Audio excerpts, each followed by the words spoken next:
Thank you for watching Live and Local KWN TV.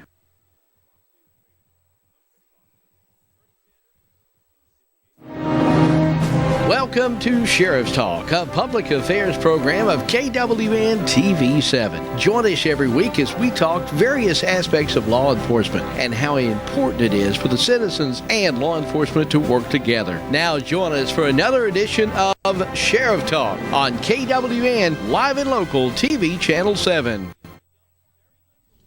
And welcome into this week's edition of Sheriff Talk here on KWN. We're excited about this program. We do it.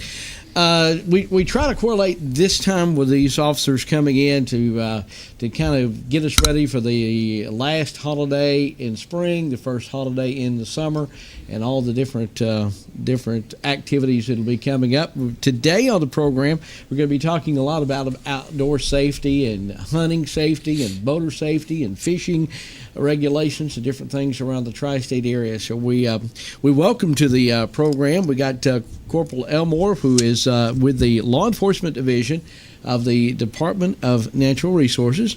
Hey, officer, how are you? I'm doing great. How about you? Good deal. Also, Russ Vandergriff, who is with the Tennessee Wildlife Resource Agency, and we have come to the conclusion, or I have, the fact that we've got the game wardens here today.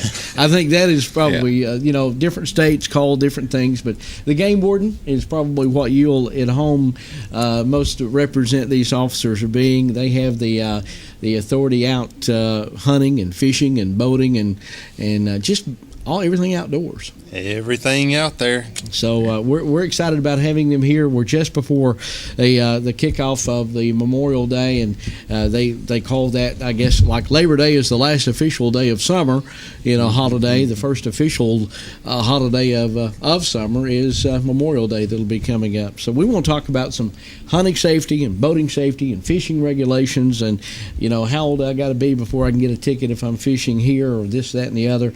And these guys have all the answers. So sit back and enjoy the this week's edition of Sheriff Talk. We'll take a break and come back, and Mike's going to run down a few of the stories that are happening in law enforcement around the tri-state area right after this on KWN. Dobbins Supermarket, serving the community for over 70 years with fresh-cut meats and a full line of grocery items. At Dobbins Supermarket, you'll find local home folks serving the area's weekly grocery needs. Dobbins Supermarket, Highway 71 in Higdon. This week at Dobbins, fresh beef chuck roast, $3.49 a pound. Boneless chicken tenders, $2.69 a pound. Hickory hollow bacon, 10-pound box, $19.99. Bar-ass hot dogs, 99 cents a pack. And a full box of frozen breaded chicken fingers, only $17.99. This week at Dobbins. A small bank with big service. Citizens Bank and Trust, offering a wide range of services, including online banking. Pay your bills, manage your account anytime, 24 hours a day. Your account balance is only a phone call away as well at 657-1234. Or visit our convenient locations. Lookout Mountain, Georgia, Higdon, Alabama, on our main branch on Highway 11 in Trenton. Citizens Bank and Trust, 657-5678. A community bank that believes in the community. Citizens Bank and Trust. Member FDIC, Equal Housing Lender. They're moms, dads. They're part of your community. They live on your street. They employ your neighbors. They're America's 12,000 Allstate agents. They live near you, they know what you need, and they're there to help protect you, to put you in good hands. There's an Allstate agent right here in your community.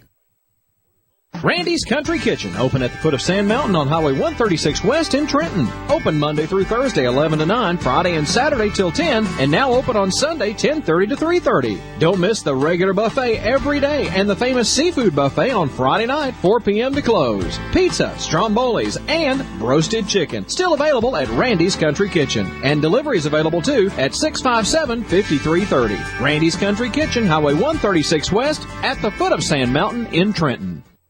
HVAC repair and service you can count on from S&S Service Company, a locally owned and operated business that uses high-quality materials on every job. Call on our crews for regular maintenance, minor repairs, and new installations. Spurgeon is a name that's been trusted for decades, so if you need an energy-efficient HVAC system, we've got you covered with Arco Air products. Arco Air and S&S Service Company, enduring performance. S&S is fully licensed and serves the Northeast Alabama and surrounding area. Call 256-632-2500 today for S&S Service Company for your HVAC needs. Online at snsservicecompany.com.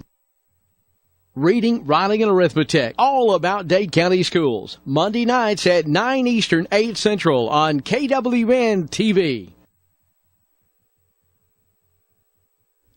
Back now to Sheriff Talk here on KWN. We're going to be talking, of course, about hunting and fishing and outdoor activities as we get ready to approach summer. Before we do that, though, Mike's going to bring us up to date on several law enforcement stories that are happening around the tri-state area, Mike. All right, Evan, thank you very much. As we roll into the front page of the Mountain Valley Independent at discoverdade.com, you can see and read all the details about these stories we have for you.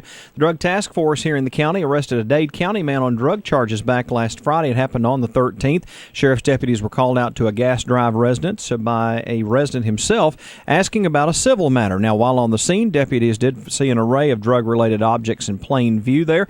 The resident, Charlie Wooten, detained while the Lookout Mountain Drug Task Force secured a search warrant for the residence.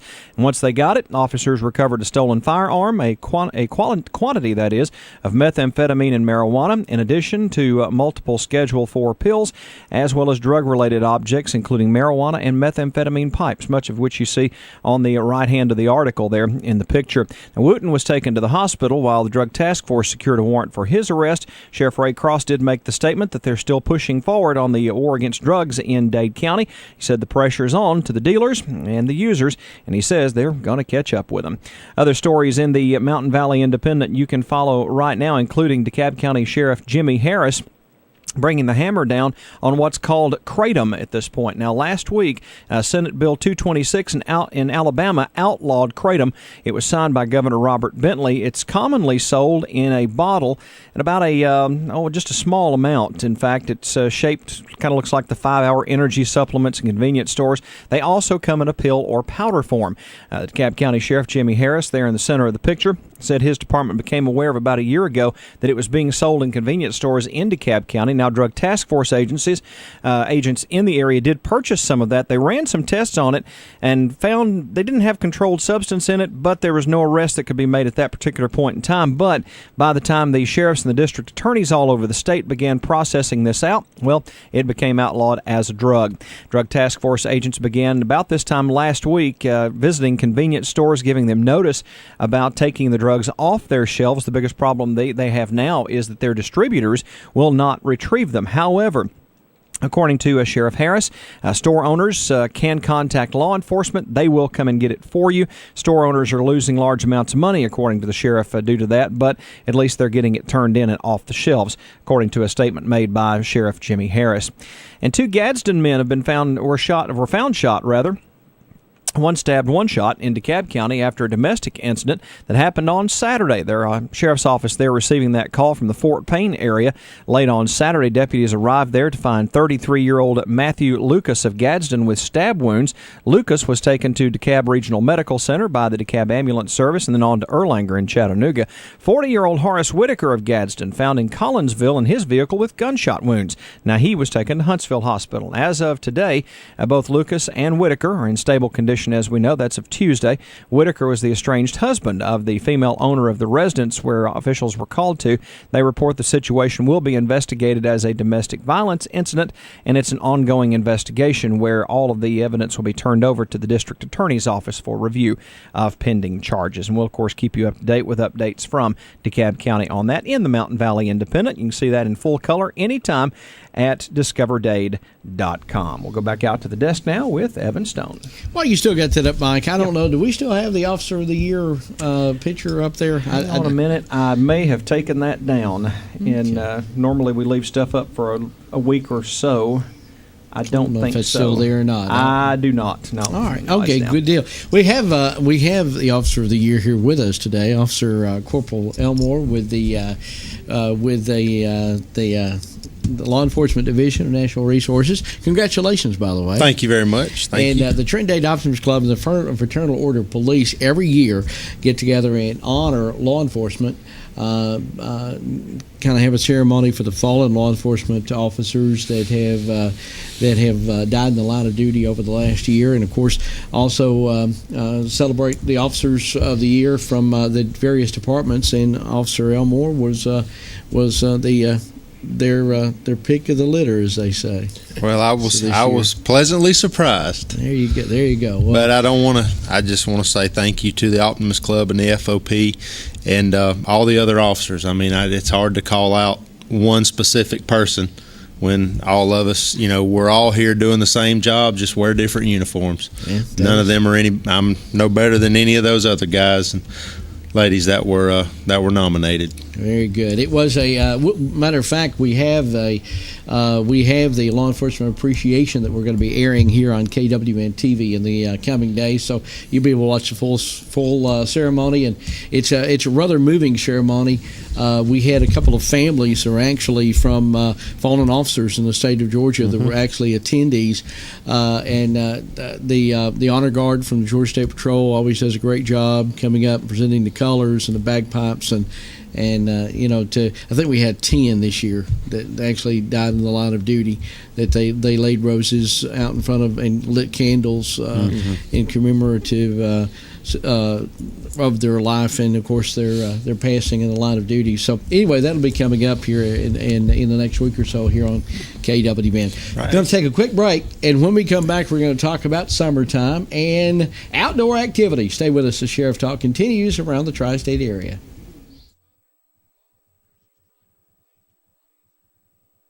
Johnny's Hook and Grill, yeah, that's where it's at. 13060 Highway 28 in Whitwell. Voted the best in the valley for Italian and seafood. Johnny's Hook and Grill specializes in all-you-can-eat catfish every day. Plus, get soft-serve ice cream in almost unlimited flavor. Johnny's Hook and Grill features a top-of-the-line breakfast buffet. 6 to 10 a.m. Friday and Saturday, and Sunday 7 to 11. Johnny's Hook and Grill is open Tuesday, Wednesday, and Thursday 10 to 8. Friday 6 a.m. to 9 p.m. Saturday 6 a.m. to 10 p.m. and Sunday 7 to 7. Call ahead for takeout through our convenient drive-thru window. 423-815-4014. Johnny's Hook and Grill, Highway 28 in Whitwell. Yeah, that's where it's at.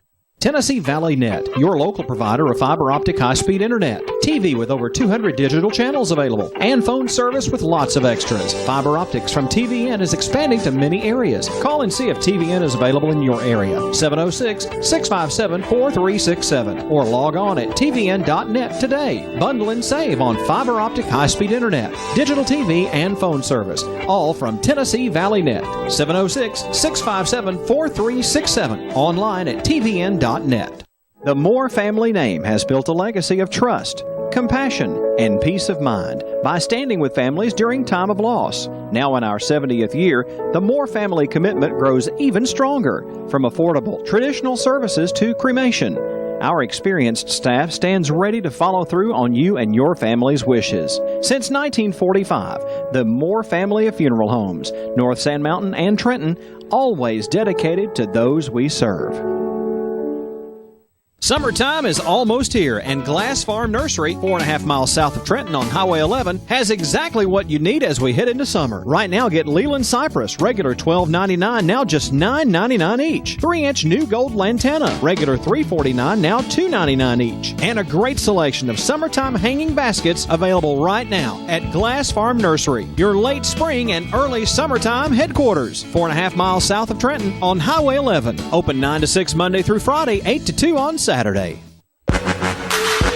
Friday night in our area is made for football, and KWN TV is making it happen.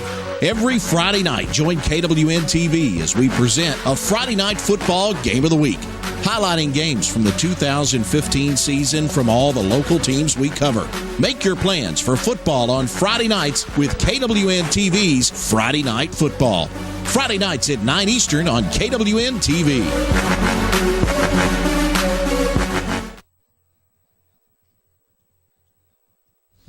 Back now here to Sheriff Talk on KWN as we take a look at law enforcement around the tri-state area right before a big summertime kickoff of a lot of outdoor activities, and we welcome back to the to Sheriff Talk this year are couple of officers that know everything about outdoors, and when it comes to law enforcement. Appreciate the comment. Absolutely. We're Corporal Elmore, who's with the Law Enforcement Division of the Natural Resources here in the state of Georgia, and Russ Vandergriff, officer with the Tennessee Wildlife Resource Agency, or as we commonly say, they're the game wardens that you gotta understand that are out there watching, and there's a whole different set of laws that really y'all enforce. Not only the regular type of laws that we speeding and traffic laws and drug laws and different things. Y'all have that too to enforce if you see it, of course. But you have a whole different set of laws that you're kind of keen in on. We do. This time of year, I just learned that our hunting is kind of stopped in Georgia, but squirrel hunting has just started in Tennessee. Tell us a little bit about the seasons for like squirrel hunting, and the type of hunting right now just came to an end this past week in turkey season. Well, here in Georgia, all of our turkey season just went out May 15th. Runs from the third weekend in March all the way through May 15th. And then once it goes out, there's no actual seasons. You can still hunt non-game animals like coyotes, beavers, things of that nature that people go out and they hunt them. But as far as any type of game animal, no season comes back in until August 15th, which is when our squirrel season comes in. All right. And in Tennessee, squirrel season has just started.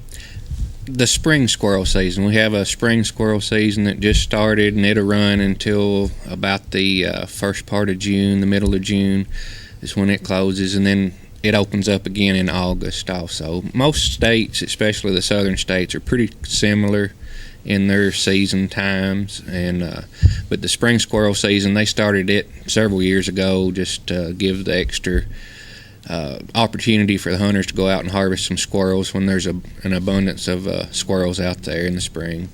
Well, that was a lot of these hunting seasons and the amount of time kind of go back to the availability of the animals that are and the population of them. Is that right? I mean, obviously, when you have an influx of population in the squirrel population, Tennessee may want to add another time. Is that safe to say?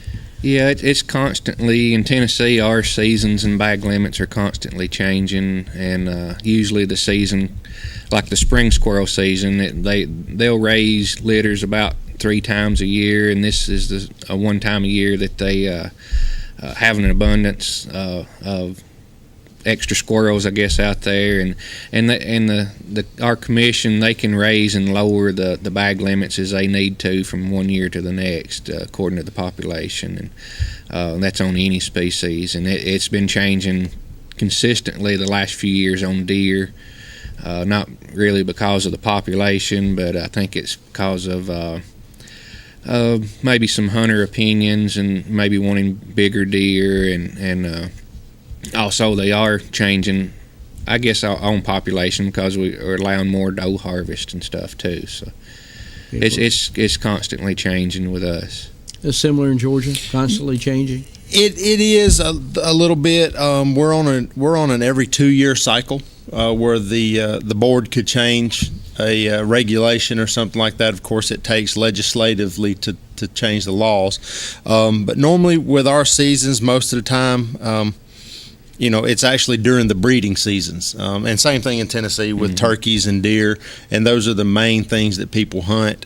With deer, their breeding season is in October, November, December, so you can hunt during that. Turkey season, same way, March, April, and into May is their breeding season. And once the summertime gets here, that's when all the young are born, the fawns are born, the poults start to hatch with the turkeys, and your young bears they're being kicked off because their mama's getting ready to have another one come June, so they're kicking their kids out of the house per se. So that's kind of how our seasons go. And with our small game, our rabbits, squirrels, those guys are unfortunately at the bottom of the food chain.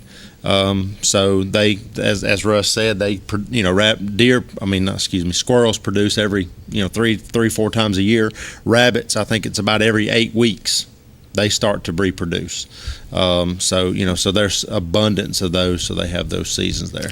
Before we get off of hunting and getting into summertime activity, hunting is not something that a lot of people do. They turn to fishing and safety, with boating and stuff like that we're going to talk about later on. But what is our limits now, and how old do you have to be to have a hunting and fishing license? What do you have to go through to get a game license in the States, and what in Georgia? We'll start with Georgia. The way it is, hunter, you got a hunter education requirement. Anyone born after January 1st, 1961 is required to take hunter education before they can purchase a license. You're not required to purchase a license until you're 16 years of age. One thing we do try to push for residents of Georgia is we have a lifetime hunting license. And under the age of 2, it's $200. That's for the entire life. If you buy one for the child now, and when they turn 20, they decide they want to move to Colorado, they can always come back to Georgia and hunt, and they have a license. They don't have to start paying the non-resident fees. So you can buy a hunting license for your 1-year-old child. Correct. My son, who is now 7, has had his hunting license since he was 10 months old. And it's a lifetime. And it is a lifetime license. So when he turns, like I said, he's 7 now. He's not required to have a license. But when if he turns 20 and decides he wants to move out of state, out of Georgia, he can still come back to Georgia. Doesn't have to pay. He's already licensed in Georgia. Now, is that just hunting, or does that also go to fishing? That covers hunting, fishing, all of your recreational type activities with hunting and fishing is what that covers. So if you're gonna bring your children up as a hunter or a fisherman, and that's a great deal. It is a great deal. Like I said, under 2 is $200. From 2 to 15 is $350, and then 16 and over is $500 for a lifetime. For a lifetime, yeah. I purchased my lifetime in 2000. So I've had my lifetime now for 16 years. And if you look at it with our sportsman's license, which covers pretty much everything, minus the $5 alligator license if you get drawn for an alligator in South Georgia, is $55. So if you look at it in a span of 8 years, it's paid for itself.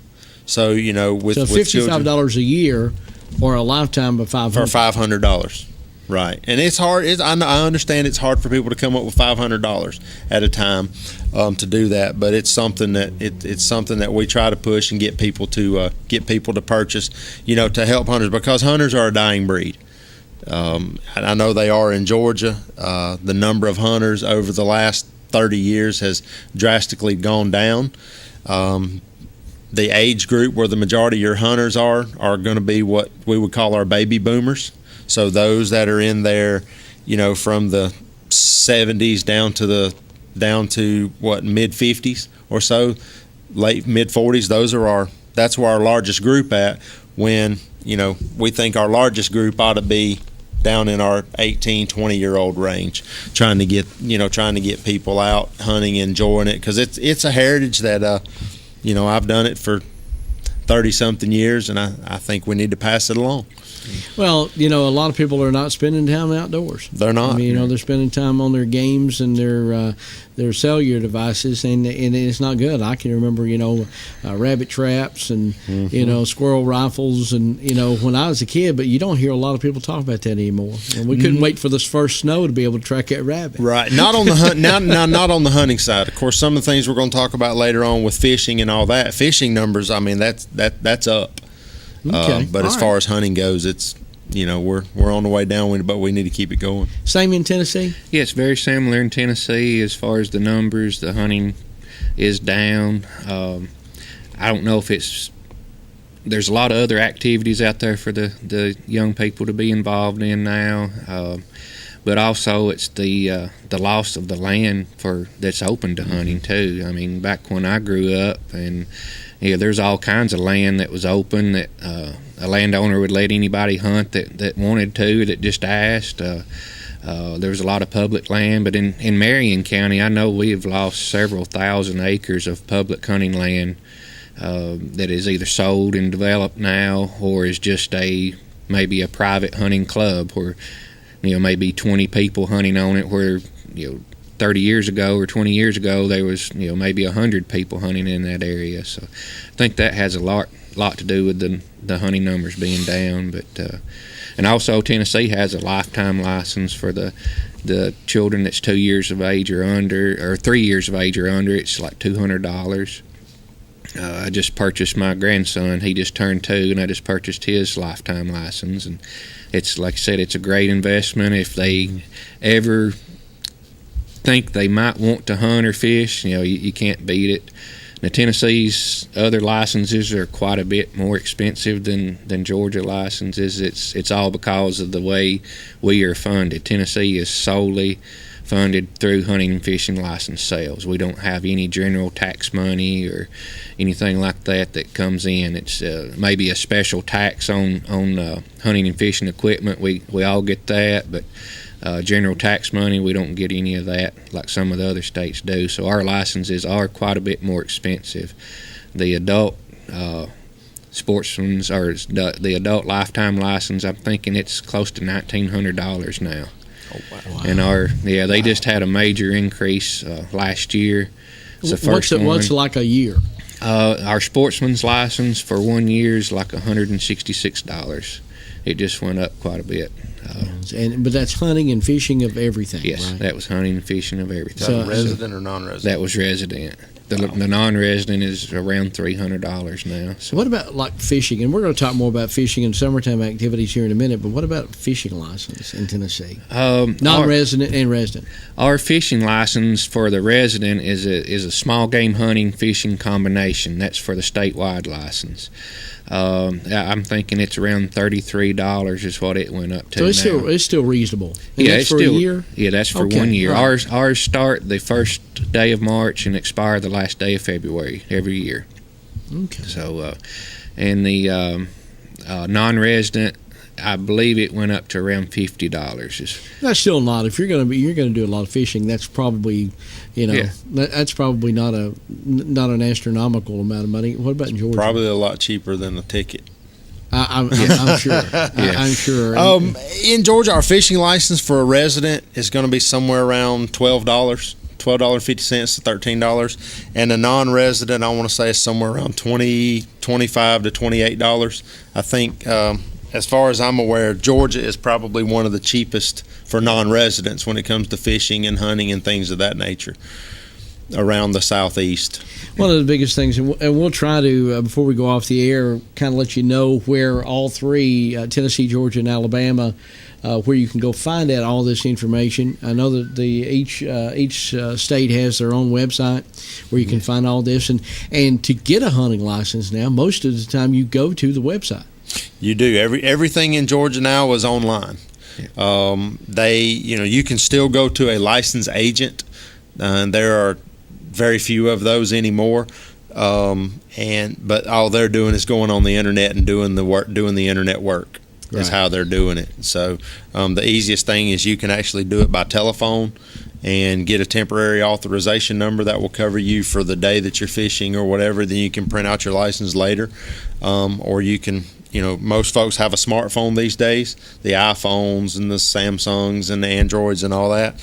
You can go directly to the website, purchase your license there with a credit card, and you can take a screenshot of your license, and we accept that. It's not like the old days when they handed you a paper copy of their license. They hand you their smartphone and show you a picture of it. So times have changed. I heard that. We'll have more in our conversation about the game wardens, and we'll just put it that way, from the various divisions around the tri-state area and around the 3 states. Stay with us as Sheriff Talk continues here on KWN.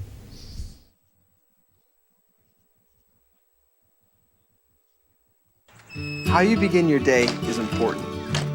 But have you thought about your future? With a college degree, you're 22% more likely to find a job.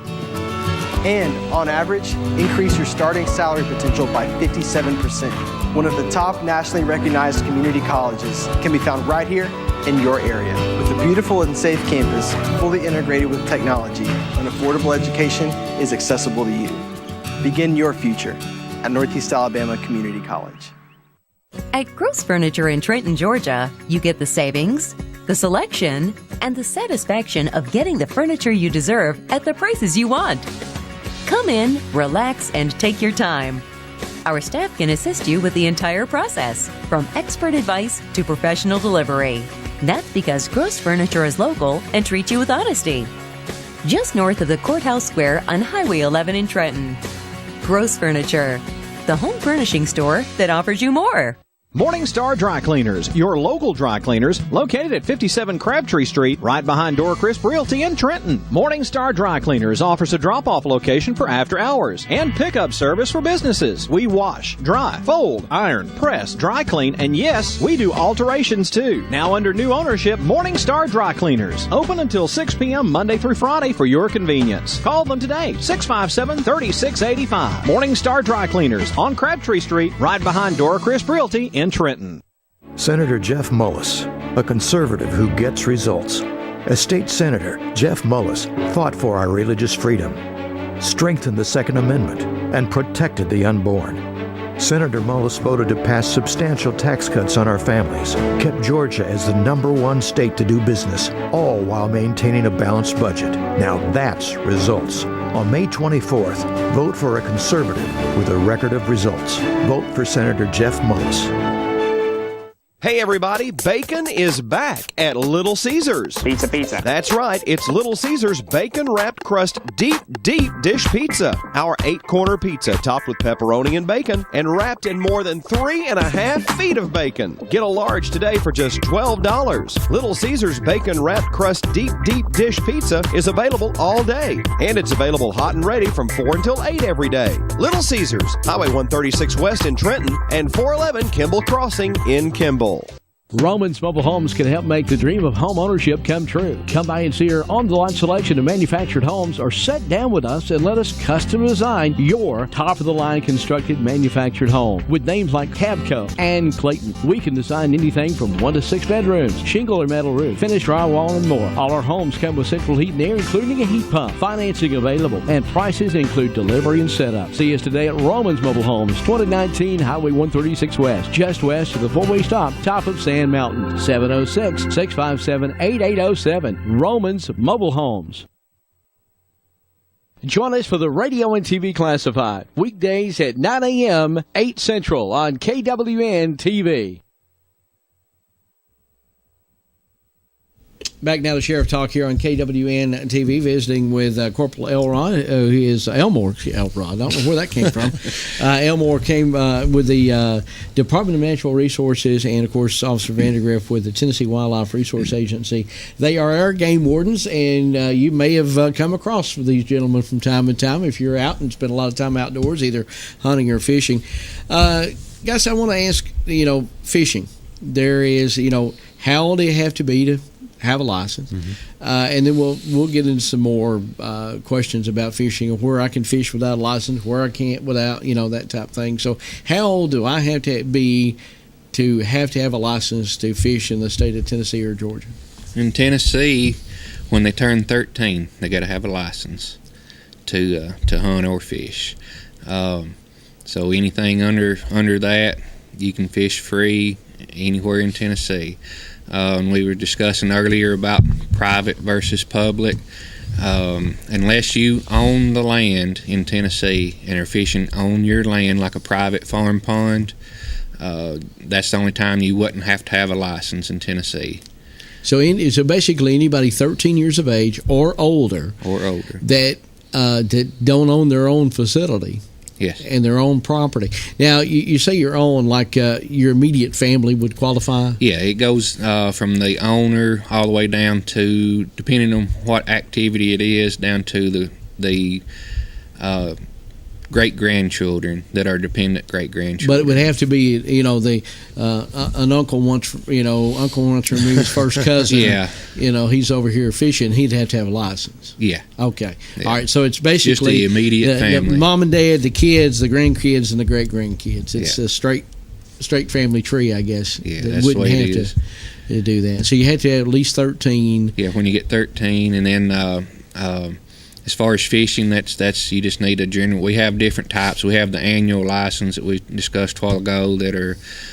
We got a junior license from 13 to 15. It's around $10 or so, and that's good for the entire year. And that's also hunting and fishing, trapping license for the junior license. The adult license, they kick in when they turn 16, and you can get a one-day resident license. I believe it goes on up to a 10-day resident license, and then the annual license. The non-residents, we used to have a one-day, which I loved those because we saw a lot of people coming through traveling the interstate that just stopped and saw Nickajack Lake and wanted to get out and fish, and they'd get a one-day license, but that was cut out a couple of years ago, so it's a 3-day license, which is still considerably cheaper than the annual license for the non-residents. So 13, and basically if you don't own the lake or your direct descendants, you have to have a license. Yes. Even if they have a big party family reunion, anybody that's not directly underneath that family tree has to have a license. Yes. to come and fish on your private property. Yep. In Georgia, how old do you have to be to have a license? 16. 16. Anyone under the age of 16 can fish without a license, public, private, wherever it may be. So once you turn 16, you got to have it all the way up to age 65. And once you turn 65, we do give an honorary license for those older, 65 years of age or older. They can get a free license that they keep. They don't have to pay for it. And, of course, we do have some disability licenses, blind and deaf licenses, things of that nature for folks that are disabled fishing. And as we heard Russ talking about that you have to have a license anywhere. Well, in the state of Georgia, if you're fishing on private property, you're not required to have a fishing license. The way the law reads on it is if you have permission to fish on that piece of property, you're not required to have a license. But if you do not have permission to fish that property, you have to have license, which normally in that situation what we do is we handle the without permission before we do the license issue. So when it comes to fishing, if you're fishing on private property, no license. If you're fishing in state waterways, public lakes, things of that nature, then you are required to have a fishing license. Lookout Creek. A lot of people have homes, Lookout Creek goes behind them or whatever. Mm-hmm. That's a public waterway. It is a public waterway, and with being on a public waterway, and as Lookout Creek, I think we discussed this last year as navigability, whether it's navigable or not. Lookout Creek's non-navigable. So the owner of that property owns to the center, if they only own one side, own to the center of the waterway. Them or their immediate family living under one household can fish from their property without a license into public waters. But if they get on someone else's property, then they're required to have a license. Gets complicated. Gets very confusing. It gets very confusing.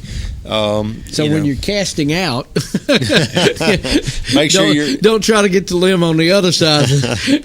No, I mean, you're fine. I mean, I'll just use this table as an example. This is Lookout Creek here. Okay, I own this side of the table. Mm-hmm. Okay, you own the other side of the table. Okay, if I'm fishing on my side, I'm not required to have a license.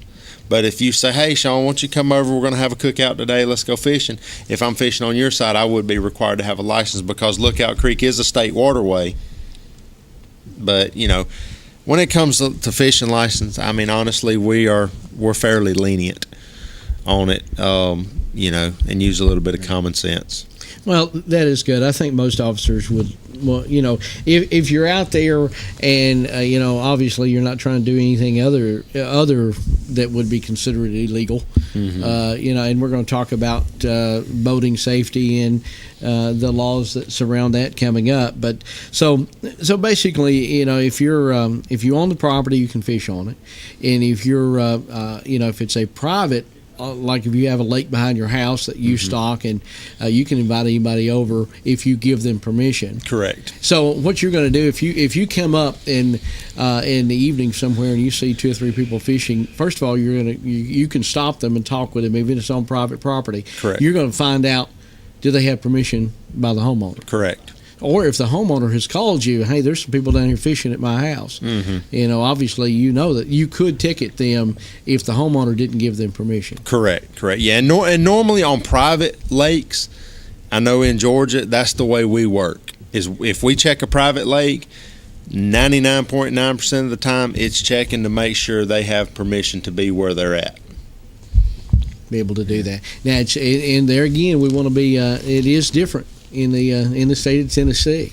Yeah, in Tennessee, if it's we will check to see if they have permission to be there, because it's like Georgia. They have to. You can't just trespass on anybody's property to go fishing or hunting. So we do check and see if they have permission, and then we also check to see if they are the owner or have a Tennessee fishing license to be fishing in the private water. Most of our fishing is done in public waters in Tennessee. You got a lot of it. We got a lot of it. Marion County, especially. Matter of fact, Jackson County. Today we got 5 trout streams in Marion County, and today they're stocking 3 of the trout streams with trout. So if you're out there and go fishing, today's a good day because they're guaranteed fish in those 3 streams, which is Pocket Creek up on Whitwell Mountain, the Little Sequatchie River, and Town Creek in Jasper. Wow. Now, it's always been rumored throughout the years, or at least when I was a little kid, do you have to have a trout stamp to fish on Lookout Creek? I would have to be honest with you, I would have to look in the fishing regulations to see what if Lookout Creek is a is a designated trout stream. They don't have any trout in there, but and I'll give you a second. The way Tennessee is, if it's a stream that we stock with trout and you are fishing for trout, you'd have to have that trout license. Okay, so it's an extra rider, if you will, on your normal license. Yes, unless you have the sportsman's license in Tennessee. But if you're just fishing in the stream and you're not fishing for trout, then you wouldn't have to have it. All right. Yeah, the fishing regs here say Allison Creek watershed, the East Fork of the Little River watershed, Lookout Creek watershed, upstream from Dade County Road 197, and Rock Creek watershed. If you're fishing in any of those areas, you are required to have a trout license also. Anytime you're fishing in designated trout waters, doesn't matter what species you're fishing for, you're required to have the trout stamp. So if I go fishing at Lookout Creek, even though I'm going over there, I took a cane pole, I'm going bluegill fishing. I still have to have a trout stamp, or should have. You should have, yes, because you're fishing in the designated trout waters. And I could snag a trout. Possibility.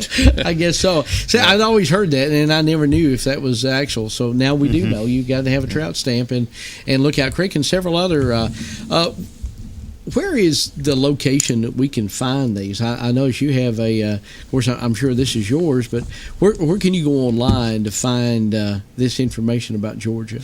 You can go to Georgia. This is the gofishgeorgia.com to find the fishing regulations, and you can go to gohuntgeorgia.com to find the hunting regulations. They're on there. You can download them as a PDF file on your computer, or you can go use the link through the website to go to the e-regulations, and it'll have this book right here on there.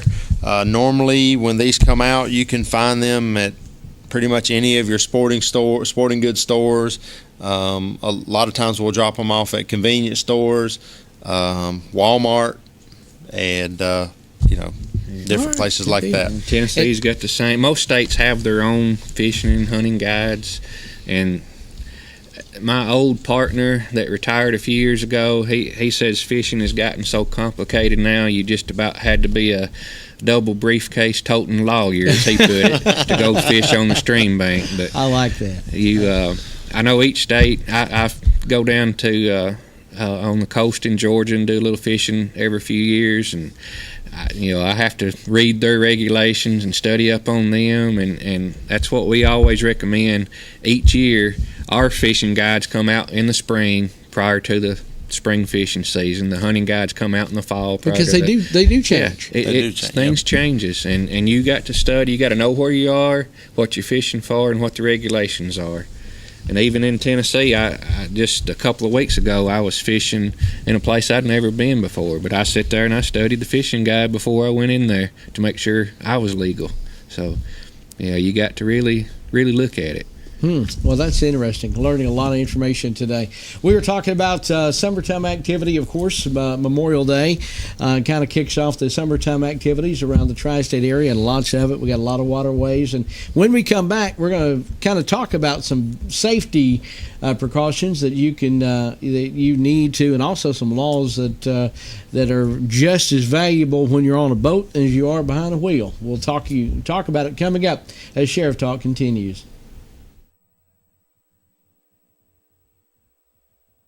Congratulations on running the race and finishing the course. These are the wishes from Matt Mayfield, your local State Farm insurance agent in the Ingalls Shopping Center. Congratulations, seniors, from Matt Mayfield.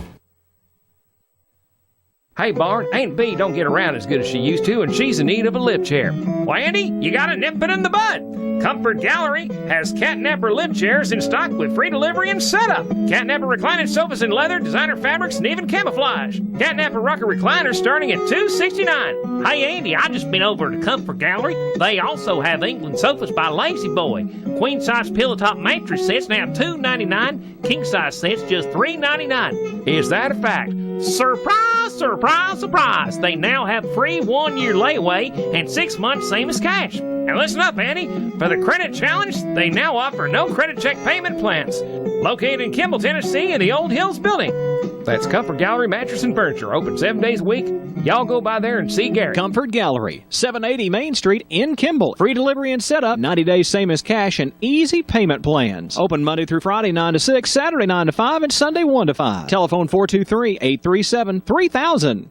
When you or a loved one is facing a life-limiting illness, hospice care may be the answer. At Tapestry Hospice, the patient is the focus of our care. We are here to serve you and facilitate your wishes. Tapestry caregivers are concerned with managing your pain, keeping you in touch with your physician, and helping you make plans for the future. Hospice is life-affirming, and Tapestry Hospice can help you deal with all aspects of life, mind, body, and soul. Call Tapestry Hospice for more information. 706-383-8812. That's 706-383-8812. Tapestry Hospice. Redefining hope.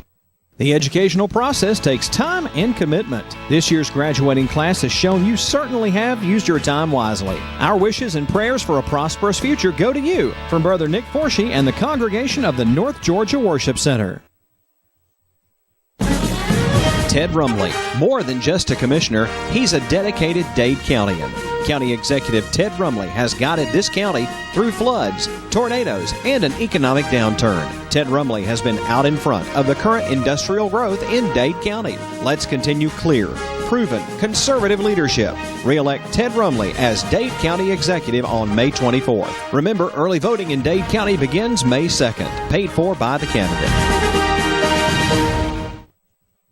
Thank you for joining us, America. Joseph is in Florence, Alabama. Welcome to the Dave Ramsey Show, Joseph. Thanks for joining us, America. Samantha's with us in Seattle. Welcome to the Dave Ramsey Show, Samantha. Angie's with us in Baltimore. Hi, Angie. How are you? Thanks for joining us, America. We're glad you're here. Allie is with us in Austin, Texas. Hey, Allie. How are you? The radio home of the Dave Ramsey Show. Weekday afternoons at 1 o'clock Eastern on 1420 AM and 106.1 FM KWN. Back now to Sheriff Talk here on KWN, visiting with Corporal Elmore with Department of Natural Resources, and of course Officer Vandegrift, Russ Vandegrift, Marion County's Tennessee Wildlife Resource Agency officer. That your main county is Marion, right? Yeah, that's the county I'm assigned in, but we have a 12-county district that I work regularly in too, but primarily Marion. And yours? That same way. I'm actually assigned and then live in Gordon County, but we've got a 6-county area: Gordon, Floyd, Chattooga, Walker, Dade, and Catoosa. So, we've got the whole northwestern corner of the state. All right. Same way with your agency as well. Got a lot of you got all the extra water over there. I mean, obviously we got the Tennessee River. Jackson County has got all the lakes and the Tennessee River. Marion County's got the lakes and the river. We don't have in Georgia, at least in this area, in the counties. Now, y'all been trying to take Tennessee water here lately. Well, I mean, actually, if we want to get into that debate, we probably have more river property than most of the Tennesseans want to admit. Exactly. Yeah.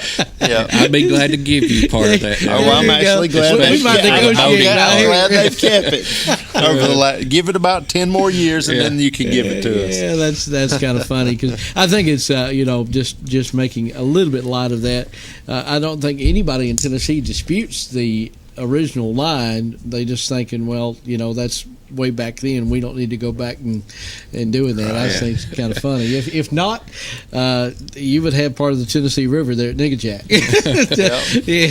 So, but anyway, y'all do work really, really close and well together, as well as the guys in North Alabama. And looking forward, we're going to put together a show where everybody gets together before hunting season to have y'all back.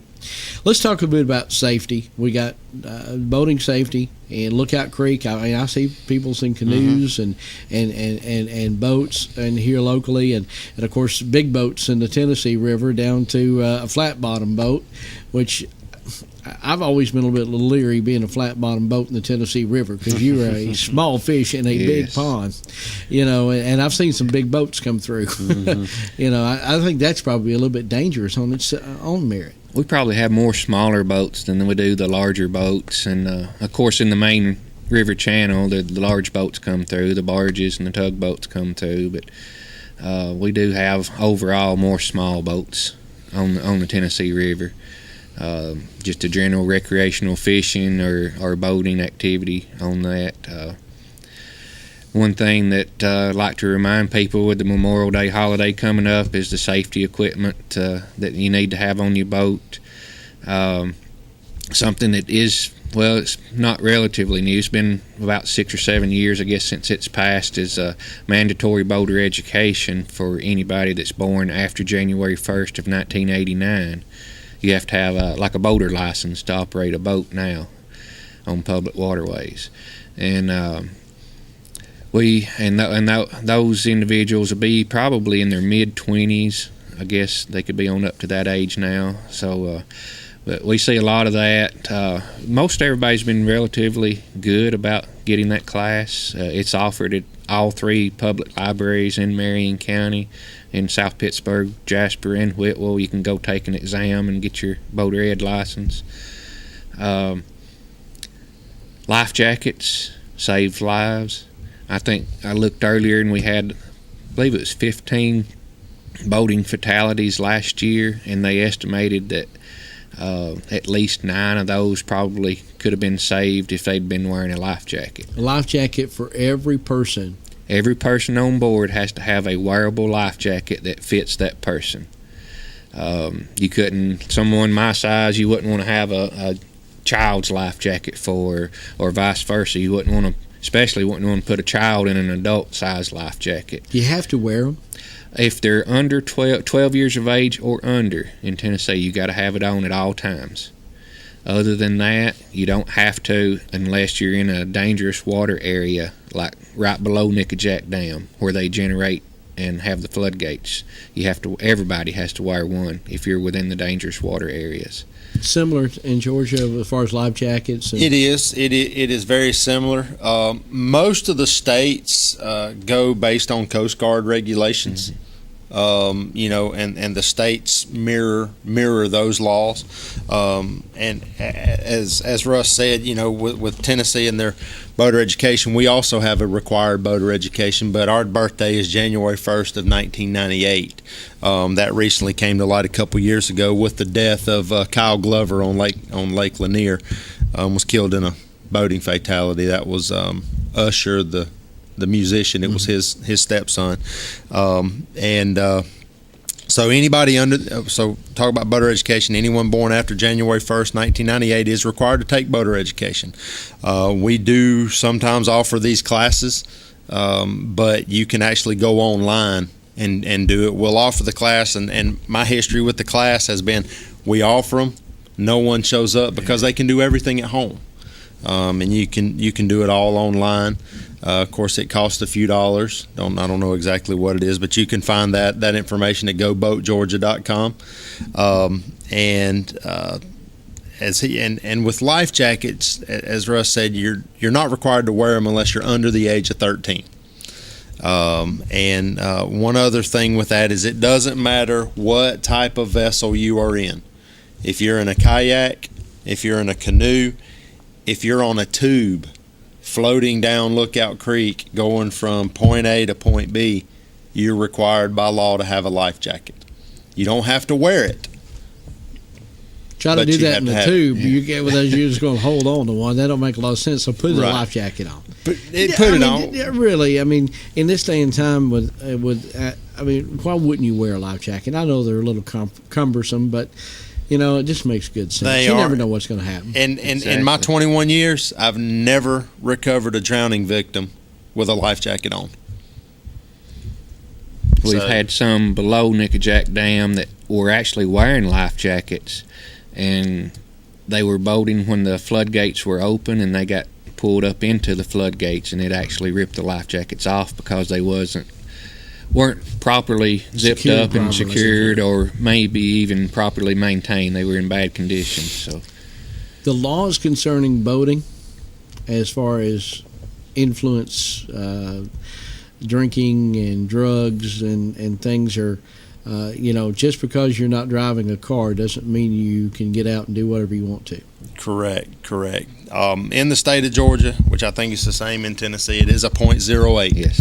Just like driving a vehicle. For years there, we were stuck at .10 in Georgia. But unfortunately, in 2012, two young men, Jake and Griffin Prince, lost their lives in a drunk boating crash where an intoxicated driver hit their pontoon boat and killed these two boys. So there was some legislation passed the following session, 2013, that lowered our limits down to .08. Same limit? Yes, .08 in Tennessee also. Matter of fact, I just yesterday went through training for BUI detection with some other officers and everything, so we're getting geared up for the Memorial Day weekends, and that's one thing that we really look for. You got to have a sober driver. Yeah. Drinking, to me, doesn't make any sense when you're out on any type of boat. Because, if you're drinking, you're unstable. If you're walking around on a good-sized boat, you don't need to be. Anything can happen. Right, exactly. Right. Yeah, with alcohol, and one thing a lot of people are doing, we saw earlier when Mike was doing the news, all about drugs, drugs in the county, and I know the sheriffs in the counties here in the tri-state area are hard on that. We are too. And what people are getting, they'll go out, maybe drink a beer or two, but they'll take their prescription medications, and then all they're doing is doubling the effects, and they're actually under the influence. They may not feel that way, but by law, they are under the influence. And Russ just talking about, they did some training. We just went through training also for drug detection. Matter of fact, I instructed that. We did all 7 of our regions, our entire state. We just went through that type of training, getting, as he said, getting geared up for the busy boating season coming up. And so the typical laws, traffic laws, boating laws, when you're out there, not only for alcohol or illegal substances, but you got to give right away to the bigger boats and things like that. Actually, yeah, the less maneuverable, larger boats have the right of way on the river systems. if you're in a jet ski that is easily to maneuver around, and you got a barge coming down river, you got to give way to that barge, which is pretty obvious. You wouldn't want to get in front of a barge or anything like that. But the boating laws and are pretty similar. That's the only thing. It's not like the hunting and fishing laws. They're pretty similar throughout the country, depending upon where you are, and that's something that again, everybody needs to kind of look at. Don't just jump in the boat and go out and go out and have a family day, and then something tragic happened because you wasn't familiar with the boating regulations. Absolutely. And it's the same way with us. You've got rules of the road. And of course, Russ works Tennessee River. I work the Coosa, Oostanala, Etowah, Coosa-Watee, Conasauga down in Georgia, which Conasauga runs in Tennessee. And it's the same way, you have to be on the right side. One thing in Georgia, you can get this handbook of Georgia and boating laws and responsibilities. These can be found. You can give our office a call in Calhoun, and we can mail one to you. Or you can get this stuff at GoBoatGeorgia.com. Same information. GoBoatGeorgia.com and GoBoatTennessee.com. I'm probably it's tnwildlife.org on Tennessee. tnwildlife.org. Yep. Gentlemen, we thank you very much. Hopefully, it's been informative to everybody at home. The bottom line, these guys want to make sure you have a safe summer. Exactly. They will write tickets, but I don't. It's probably not your favorite thing, but just everybody having a safe day. Yeah, want to see everybody out there safe and having fun. We thank you very much, and look forward. We're going to have y'all back towards fall and talk about some hunting safety as we get ready. All right. And we hope that you enjoyed this week's edition of Sheriff Talk. Stay with us. We've got a lot more programming coming up. Thanks for watching Sheriff Talk here on KWN TV.